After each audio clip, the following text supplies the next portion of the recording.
नमस्कार. मुरांबा मालिकेच्या पुढील भागामध्ये आपल्याला बघायला मिळणार आहे की रमाला आता रेवाचा खरा चेहरा समजलेला असतो. चिडलेली रमा रेवाच्या घरी येते तसं ती तिचा गळा आवळते आणि तिला भिंतीला उभं करते. तेव्हा रमा खूप चिडलेली असते. रमा रेवाला म्हणते की माझ्या आयुष्यातून परत निघून जाण्यासाठी काय घेशील तू? मला सुखाने माझा संसार करू देत ना. त्यावेळेस रेवा म्हणते मला अक्षय हवाय. अक्षय हवाय मला. मी तुला सुखाने जगूच नाही देऊ शकत कारण तुझा आणि अक्षयचा संसार मी बघू नाही शकत ना. असं म्हणून रेवाने आता रमाने गळा आवळलेला असतो तो हात सोडवत तिथून पुढे चालत असते.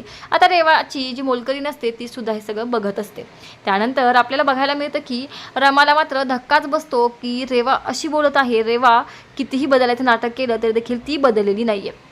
त्यानंतर रमा आता रेवाला म्हणते की तुला काय वाटलं अक्षय तू असे घेऊ शकतेस का? जर का तुला अक्षय हवे असतील तर तुला त्यांच्या प्रत्येक सुखदुःखात त्यांना साथ द्यावी लागेल. ते पेलायची ताकद आहे तुझ्यामध्ये. मुकादम कुटुंबाचा मान सन्मान ठेवायची ताकद आहे तुझ्यामध्ये.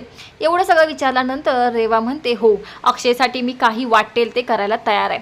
आता असं म्हणल्यानंतर रमा म्हणते ठीक आहे मग जर तुला असं वाटत असेल तर मग मी तुला अक्षय द्यायला तयार आहे. आता असं म्हणताना रमाच्या डोळ्यात पाणी आलेलं असतं. रमाचे डोळे पाणावलेले असतात कारण स्वतःच्या अक्षयला असं कुणाच्या हातात कसं द्यायचं हा प्रश्न रमाला पडलेला असतो. पण तरीसुद्धा रमा आता रेवाला म्हणते ठीक आहे डील मी तुला अक्षय द्यायला तयार आहे. आता तुम्हाला काय वाटतं नक्की रमा खरंच अक्षयला रेवाच्या ताब्यात देणार आहे का? आणि जरी रमाने दिलं तरी देखील अक्षय रमासोबत न राहता रेवासोबत राहू शकेल का? नक्की मालिकेत पुढं काय होणार हे पाहण्यासाठी बघायला विसरू नका मुरांबा आणि आपल्या चॅनलला आजच सबस्क्राईब करा. शेवटपर्यंत हा व्हिडिओ पाहिल्याबद्दल थँक्यू.